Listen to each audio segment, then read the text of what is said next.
At first glance, this looks like a tiny camper, but in seconds, it transforms into something much bigger without the hassle of a traditional pop up. Most campers this size feel like a cramped hallway. This one, open, spacious, and shockingly comfortable, even for a family. But does it actually hold up in the real world? Is it as easy to use as they claim? And what are the trade offs? If you're new here, my name's Drew, a nerdy small camper enthusiast. Make sure you stick around at the end of this tour as I'll be sharing what I like about this small trailer and areas where I feel it may fall short in the field. Hello, everyone. I'm Randall Posey with Cube Series RV. I'm the general manager there. What we had in mind when we designed this was to make something that you could use either in the campground or off-road. And it's also, you can park it inside your garage because you can see in this little picture right here, it collapses down. So it's about 6.5 feet tall when it's all the way down. It has a good departure angle off the back, so if you are off-roading with it, you're not going to hang up the back end. We have two versions of this. One version has street tires, and the other version has a little bit larger off-road type tire, which gives you a little bit of extra ground clearance. I first looked at your trailer, Yes. and I thought there's no way people who watch this channel are going to be able to tow it because it's going to be too heavy, it's going to be too big, and this is all composite and aluminum, right? Yes. And so the version with the road tires, how much is this coming in weight-wise? Well, our lightest weight version of this is 2,750 pounds dry weight. Okay, this particular one weighs a little more. It's 3,250 because it's got a bunch of extra options on it, and the bigger tires and a little bit longer frame with a storage rack on the front and some things that you won't get on our lightest version of it. The windows that we use in our camper, they've got 2 layers in the acrylic window in there, so it's got air gap in between. It's, for insulation quality. I really like these Euro-style windows, and I like just how many you have. So these are as large as you can get almost, each of these windows. And in the rear here, you have another large window. So this is a lot of natural light. Yeah, there's actually 5 of these in the camper. Okay. See, that's one of the other things that we were trying to do. So many of these RVs, you see, you go inside and you're in a little box with a little window. And, you're going out camping to enjoy the great outdoors, right? That's exactly it. Our philosophy has been, let's put in as much window as we can. And what people are going to be surprised about, too, you talked about those larger campers. They might be larger, but they don't live large because it's like living in one long hallway. Yes. Because this is square, you opened up this feels really big inside. Yes, so. they really do. And, being a fold down, when we go inside, you're going to see this. And when everything's folded down, you can't have any upper cabinets and things. So there's nothing really up above in this. So when you walk in there, it feels like a much bigger space because you're not enclosed by all of these upper cabinets. How this thing actually operates, when you go to put this up and down, you have to put a key in here to activate the power, and you push the buttons. Well, first you have to fold the walls down, the side walls down manually, and then you just push the button, and it brings the sidewalls down, which then drops the roof. How long would you say it takes to manually put the sidewalls down? Oh, we can put erect or put the whole thing up or down either way in about a minute. And how much of that minute is actually you working and not the actuators?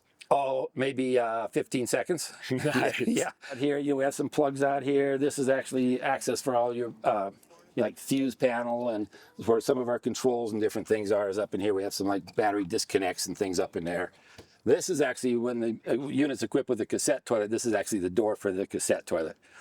You mentioned that departure angle. I'm seeing here you have fenders that are pretty tight in line with the body. Yeah, we tried to keep everything, tight. Some of these units you see, they got big fenders hanging out, and it's just more things you can hang up and catch and break off. And these are actually aluminum. We build these in-house. We have our own CNC fiber laser machine for cutting all of our metal, and they're very, very accurate machines. But everything we pretty much do in-house other than the powder coating and the upholstery. We have that done. But both of those are done by local shops for us that are less than 5 minutes away. And where in Oregon were you guys out of? We're out of Redmond, Oregon, which is just about 13 miles north of Bend. All right, let's see this tongue. Move it up. This is an interesting tongue platform. Here's the storage rack we put on the front. Now, this is not on the one that's 2,750 pounds. We have a little bit shorter frame. That's how some of the weight's a little bit different. And so on the one that's a little bit lighter, this would all be moved back in a little bit farther. Okay, and then you have 2 7.5 gallon or 2 30-pound propane bottles in here. We have our spare tire that goes on the front. Okay, and then obviously your regular hitch that we put on here. And if somebody wanted to change this to an articulating hitch, is that something you guys would do at the shop? We haven't done one yet, but we've been looking at it very seriously. You know, it's interesting about the articulating hitches because when you see those articulating hitches and all these really heavy-duty off-road trailers and stuff, I say, you know, I look at that and I say, you know, 95% of the people don't have a truck that can take advantage of that. So I like how you think. yeah, I like how you think. So, I mean, in practicality, this is going to work for almost anybody. But yes, if somebody really wanted it, we'd put an articulating hitch on there. Yeah, no worries. What this does is when these come down, we have 4 actuators on here, and they're pulling the walls down, the end walls down. And as the walls come down, this roof drops, and then the roof comes down. It's got a big wipe seal on it, so as the roof comes down, it comes over this about 2 inches. So it gives you your seal all the way around it, you know, for when you're driving down the road. And then you have these saddles here that are basically carrying, there's 4 of them, one on each corner, that basically carry the weight of the roof when it's in the down position. So you're not, otherwise you'd have a lot of weight just sitting on the actuator. You talk about seals. So once this is up and we're at camp and we're in rain, is it rain gutters? How's the water management? Okay, well, first off, you can see the roof overhangs, and there's a wipe seal that goes all the way around the unit. Okay, and then there's actually a bulb seal that's on the sides of the walls too that actually hit the wipe seal as well. It's kind of a secondary weather strip. And then there's a bulb seal between all of this, so when the walls fold up, there's a seal between the upper wall and the lower wall, and then where these sidewalls flip in, there's actually a bulb seal that goes right top to bottom in here too. So they're pretty dang watertight. Right, and then just the square shape in general is a natural way of just getting that water to run where it needs to go. Yes, and then the roof, you can see, has a gradual slope to it, so water doesn't pool on the roof either. Yeah, because it's always horrible when you go to put something down, you get a shower, an unexpected shower, because there's water sitting up there. Exactly. Yeah. The axle we put underneath this is a 5,000-pound axle. Okay, so you've got lots of carrying capacity. And then we can do a independent suspension on one of these too. We're gonna use the Timbren one is what we put on there. So here, as you come in, it's actually quite tall in here. I can't touch the ceiling unless I stretch a little bit. So you got a lot of clearing height. So we got a lot of really tall people in there. They go, wow, this is great, because I've never seen something quite this tall. Over on this side, we have our dinette, our U-shaped dinette, which breaks down into a bed. And it's actually, the bed winds up being 80 inches long for people who want to know that. And then we have 2 versions of this. One version, we have this table that goes front, it's on a pedestal. It goes front to back, it spins, goes up and down. So when you're making it into a bed, this actually goes down and goes below the bed. Do you know the width on that bed? Yes, it's 43 inches. Okay. It's a typical RV dinette width. And then, it's a pretty good sized table. So, and this table being, the sliding thing, what it's nice for is actually fits all sizes of people. So if you're a bigger person, you're still going to be able to get in here and fit, or little people or whatever, you can move this thing around, which is kind of a nice feature. Yes. Yeah, because I'm not a huge guy, but I'm not a little guy either. I'm 190 pounds, so, And, so we were talking about the windows earlier, see this one, I've got the screen down on this one. And then here, this one's with the blind. So if I want to change this to make it easy, I just, there we go, and it's out. Now, and then on the other end is where we have the main bed, and it's a, double bed in there. And we put a nice mattress in there. It's a pretty good, thick, nice mattress. It looks like a big double. It's nice. Yeah. It feels really airy and open. Yes.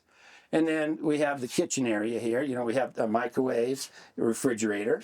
Okay. You have your cooktop, sink. And again, this is a really, just stick your arm over here again for perspective. Yeah. This is a lot of prep space. This is a really big area. Yeah. This is, about 20 inches. That's about 20 by 20 right there. Then you got a little bit more here. And if you weren't using the sink at the time, it gives you a little more prep here, or the cooktop. But this is really where you get a lot of prep work. Yeah, look at the size of that. It's nice. It's nice to have that. All of the cabinetry in here is aluminum.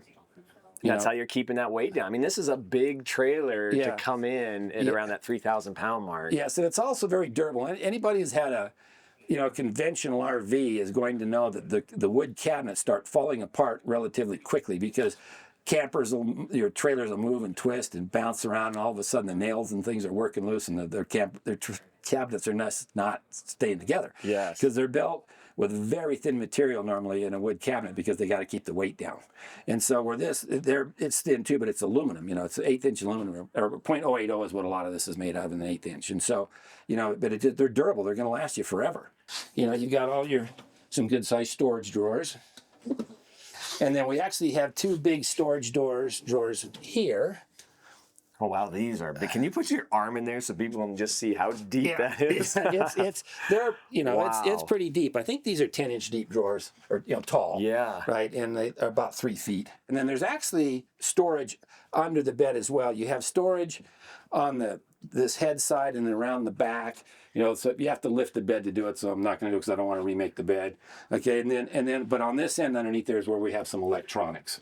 Okay, and then this area here, we have two options here. It works as a countertop, but it also, you open this up, okay, and you have it's your shower, okay? Shower curtain drops down from the roof, drops in here. You have your cassette toilet, and you have a shower in here.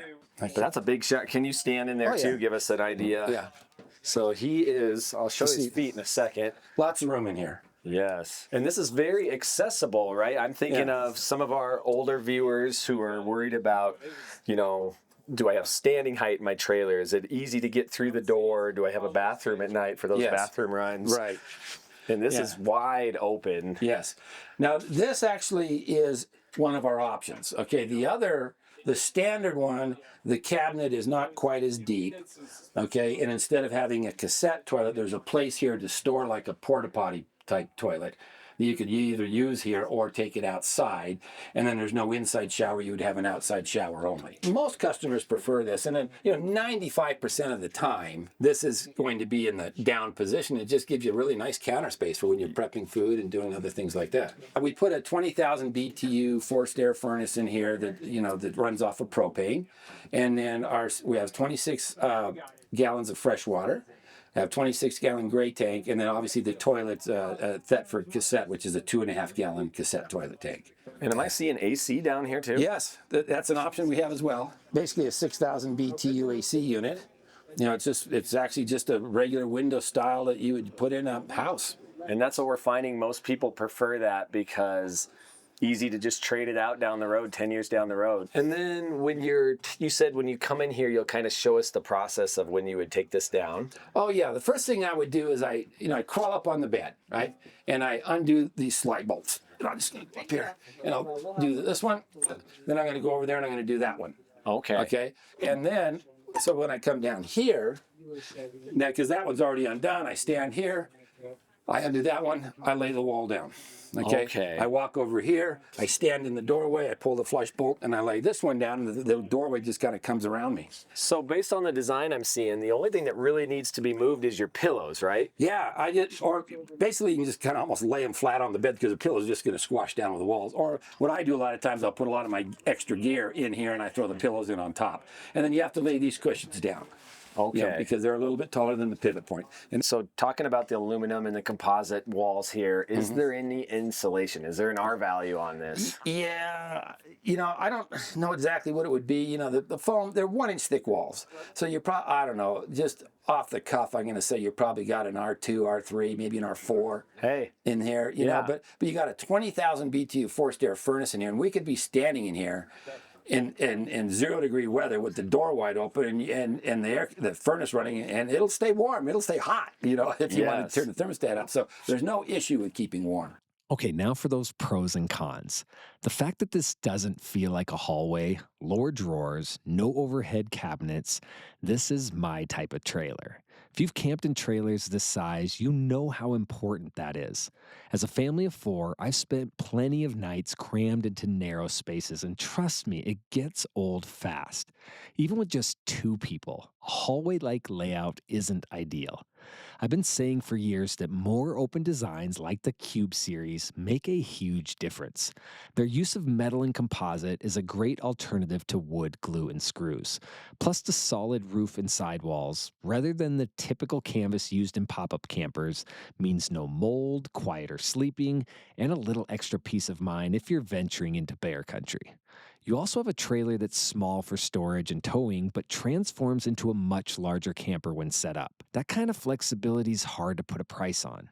And when it comes to setup, this is one of the fastest pop-up campers I've ever seen. And I have to mention that shower. It's big by small camper standards, but it doesn't make the space feel cramped. And I think that's really important. Now onto those cons. While I prefer the lower cabinets because they create more open space, some of you might not love bending over to access storage. The same goes for manually setting up and taking down the sidewalls. Speaking of those sidewalls, any additional moving parts bring more potential for maintenance. While I think this is a well-built camper designed to last, actuators, extra seals, weather stripping, and hinge points mean there's a bit more that could need attention over time. That's just a trade off when trying to make a small camper do it all. But in my opinion, keeping it compact for storage and big in the field is well worth it. That's exactly why we put so much time into designing our dream trailer with Charles. Then there's the amount of storage. While convenient, only having storage below the waistline of the trailer does mean less overall space to stash your gear. If you're short on space but want to camp big, pop-up and tilt-top trailers are probably for you. If you want to see more trailers like this, check out our standing height pop-up playlist right here. And as always, I'll see you down in the comment section. Well, thank you so Yeah, much. I thank you. appreciate Yes. it. Uh-huh.